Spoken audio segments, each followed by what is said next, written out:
Welcome to the Rise Together podcast weekly hot take series.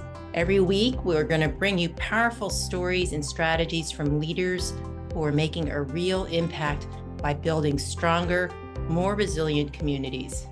Get ready to be inspired, motivated, and equipped with the tools to thrive in both your personal and professional life.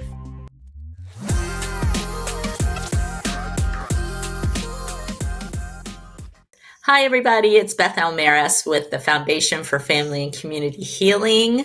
I'm really excited to be with you here today. At our organization, we're really dedicated to helping individuals and organizations build strength and resilience through skill-based education.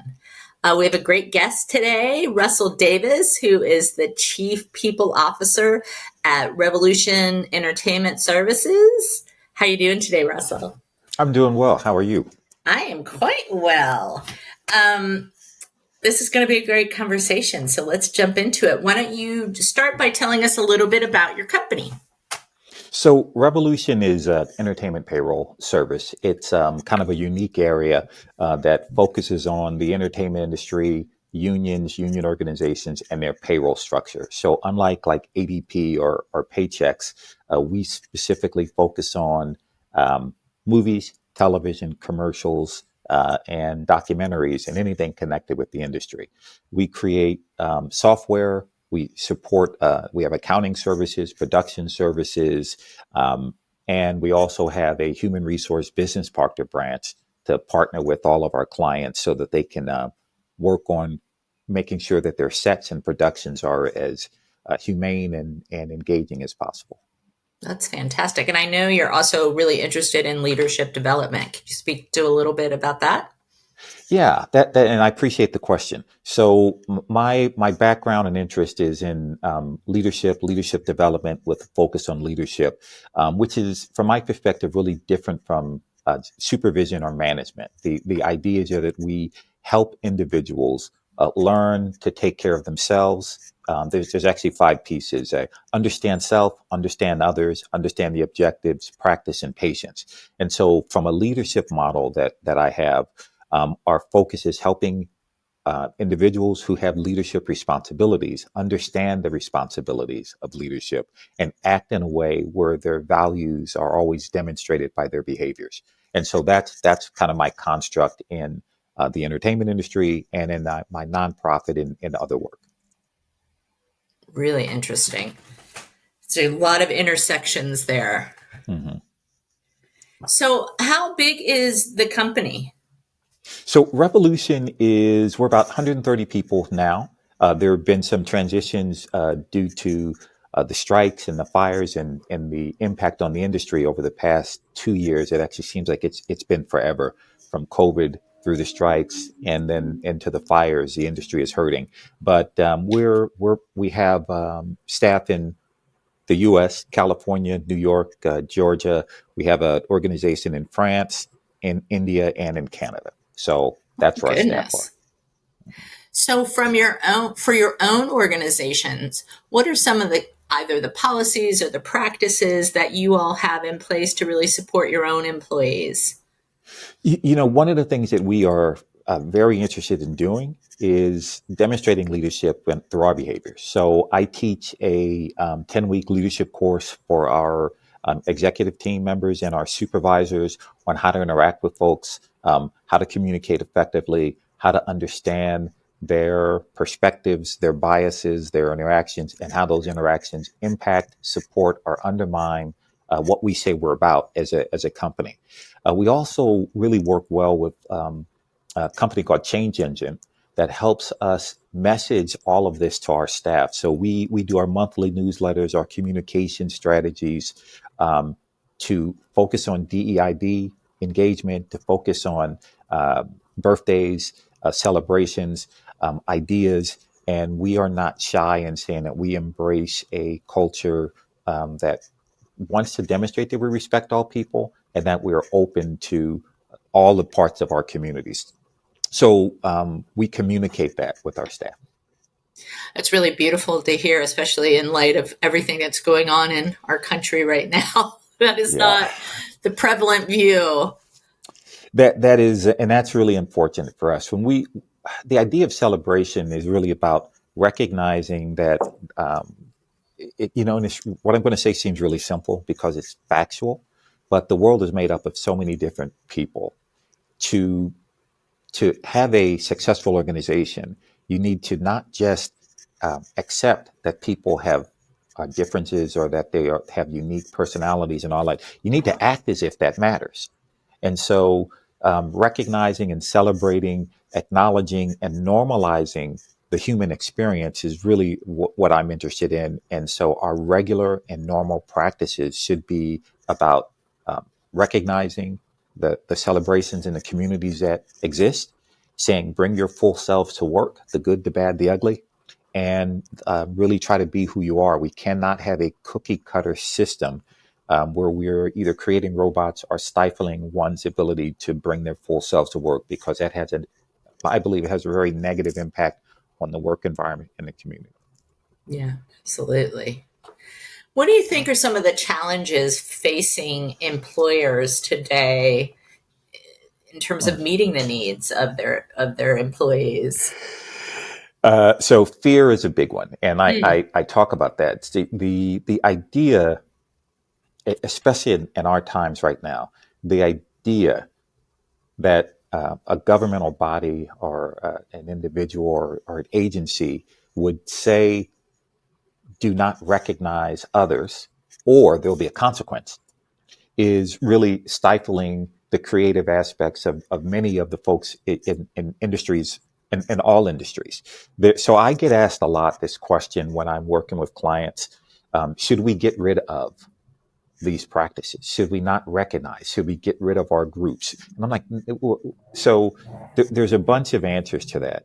And I really like to say no, but are you contracted with the government? Or, and that kind of starts off the conversation.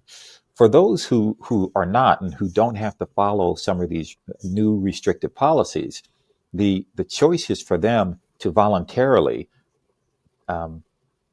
undermine, weaken the structures of demonstrated caring for their people. And so I talk about that as a kind of a leadership construct,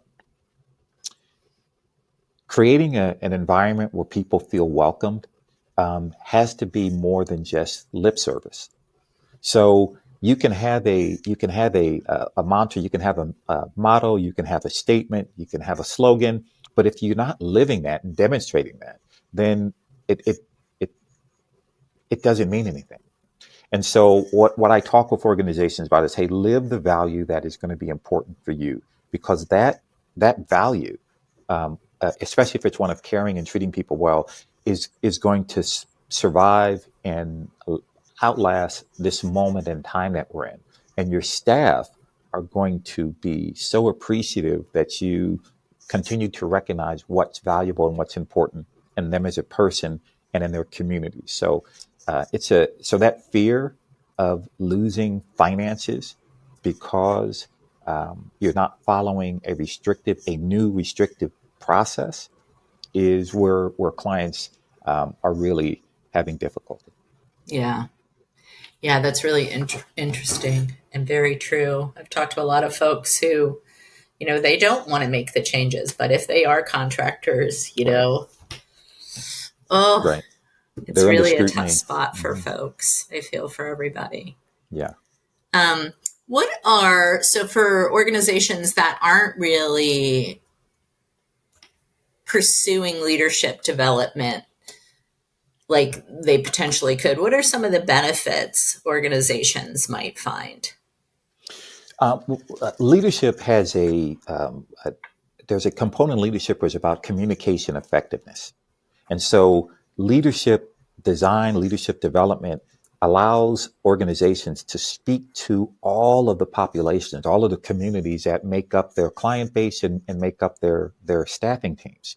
So when we talk about it from a kind of a communication framework, it's being able to interact with others in almost any situation is a benefit. Understanding the people that you work with and those who work for you is a benefit. Recognizing the motivations of others so that they can be their best selves is a benefit. That's a function of leadership.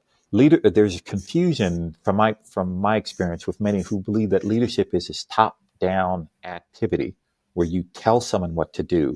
There's confusion around that where they say, well, the leader has power. And I explain this to folks very often. I had this conversation this morning with someone. All employees in your organization have power. Why? Because they are always the face and the voice of the organization. So if an employee at any level can lose you a client because of what they say or how they act, that's power. And what I think those who have titles and have positions of authority or supervision and all that, if they get stuck on believing that they have the power to control what their staff teams do, that's problematic because they can't control that mood in the moment. But if one goes from a leadership perspective where their position is, I want my teams to be successful, engaged, thoughtful, ethical. They lay all these pieces out. They have to have a different construct. So we used to just talk about success being, look, I make my dreams come true at all cost. And I say that shouldn't happen. My idea of leadership or success is reaching your dreams while maintaining your dignity and the dignity of others. So, and those aren't kind of exclusive things. You can be successful and others can be successful with you. You just need to understand what that success is. We need to learn to work together better so that the individual and the organization flourishes in the communities and environments that we're creating. That's a leadership function. And so when we talk about it that way, many of our execs and others seem to hear it differently, much better. Oh, that's really interesting. Yeah, and it really does all boil down to relationships, right? It just, and it starts with our relationship to ourself and to our work, and then obviously relationship with our coworkers, our mission, our clients. So those skills are constantly evolving. Yeah, that and the way you phrase it is exactly true. And I love the fact that you use skill. A skill is something that you learn, you nurture, you develop, and you grow it. Sometimes folks get stuck in this thing of I have as much information as I need to do my job or to complete a task. I'm like, no. That's one piece of it. But when you talk about skills development, you're interested kind of at all times of learning more, of being better, of understanding or working to how you help others so that they can do the things that will help them and help the organization. So it's this it's kind of like what mycelium, we are already connected. If we do a better job of recognizing that connection, we won't have as much conflict. And conflict, I think, is normal in human relations. It's just, it's sometimes about resources, sometimes about understanding, but we don't do conflict well. We jump into combat, and we jump into combat so quickly because we want to win or we're uncomfortable with this conflict. And that conflict is at times simply, I don't know how to effectively communicate with you. Right. I'm not going to ask the question, how best can we communicate? I'm just going to do what I normally do and hope that something changes. And I'm not the one who invented this phrase, but hope is not a strategy. There's some actions that need to be connected with hope to make it work. And that's why we say understanding self, which you had just talked about, understanding others, which you talked about, understanding the objectives or the mission of the organization. Practice. You have to have an opportunity to practice those things that you've learned. And then we need to give ourselves patience or grace so that we can recognize that, I didn't know that I didn't even know that. Right. And so you learn through grace in an organization. And where I think organizations and individuals sometimes have these failings is we don't think about grace as a concept in business. And just like we don't always think about commitment as a concept in business or the idea of love and caring as a concept in business. And I think we need to unlearn these ideas about going to battle against another And we need to learn that we do much better when we're able to manage and work together for kind of the common good. And even if in a company that common good is profit, you still need to be able to talk about what are the values that we're going to follow as we move forward to be profitable. Yeah. And that is a distinction, isn't it? It's really interesting. It is. There's a choice in there. And folks need to work on following better models, not just saying, well, this is what the bottom line issue of success is, because then that allows us to treat people in very undignified and terrible ways. Yeah, and to be willing to adapt, right, as things change, and they inevitably will. Yeah, there's a in this the second book that I did, this reclaiming ethical leadership. It talks about leadership as a construct is always changing, and it's really simple to understand that if you just pay attention to it. When I talk with leaders and folks who are in different companies, and I ask some of the folks who are in these positions of leadership, what does the leader look like? They have these ideas about who it is. Their height, their size, their color, their gender, their all of these things. And they say, well, that person makes a good leader. And I say, why? Well, because that's what I was told a leader is supposed to be like. So what does that do for everybody else who is in a position where they are doing the work of leadership? It's like they can never really achieve some made up standard of who the leader should be. And fortunately, I have an opportunity to work with a great deal of women who have responsibility and who are in positions of leadership and in positions of power, and almost to a one, they often see themselves as in a continuous fight to prove their value and their competence and their skill. And I'm like, even in the position and the title you have, you're doing it. So I'm doing it every day. I have to dress a certain way. I have to act a certain way. I have to look a certain way. I have to do certain things. And that's exhausting, right? So I think that we need to have a different idea of what is regular and normal and typical, so we can say she's a great leader, he's a great leader. That race, identity, those folks are really good leaders because here's what they're doing. Here's the impact that they have on others, which is positive, not trying to fit into a box that many of us could never fit into. And that's kind of what part of my mission is, to remind folks of their value to themselves and to their organizations so that they see it clearly. And then that can reduce some of the fighting and struggles that they have internally. Yeah, it's really beautiful.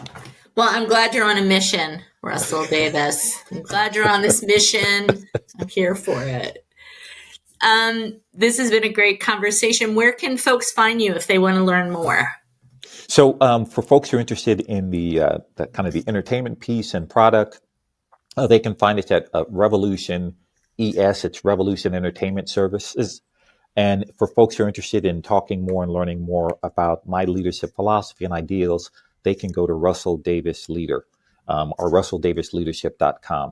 And there they'll see a couple of things: the leadership papers, Tools for Effective Leadership, which is one book, and then Reclaiming Ethical Leadership, which is kind of an updated version that actually talks about the value of ethical leadership in daily life. Fantastic. Well, thank you so much for your time. And thank you to our listeners. I'll see you next time. All right. Thank you for joining us today on our Rise Together podcast weekly hot take series. We hope you've been inspired by today's stories and strategies for building stronger, more resilient communities. Remember, resilience isn't just about bouncing back. It's about growing through every challenge to become bigger and better. If you've enjoyed this episode, please make sure to subscribe, leave a review, and share it with somebody who could benefit from these insights. Stay connected, stay resilient, and we'll see you next time.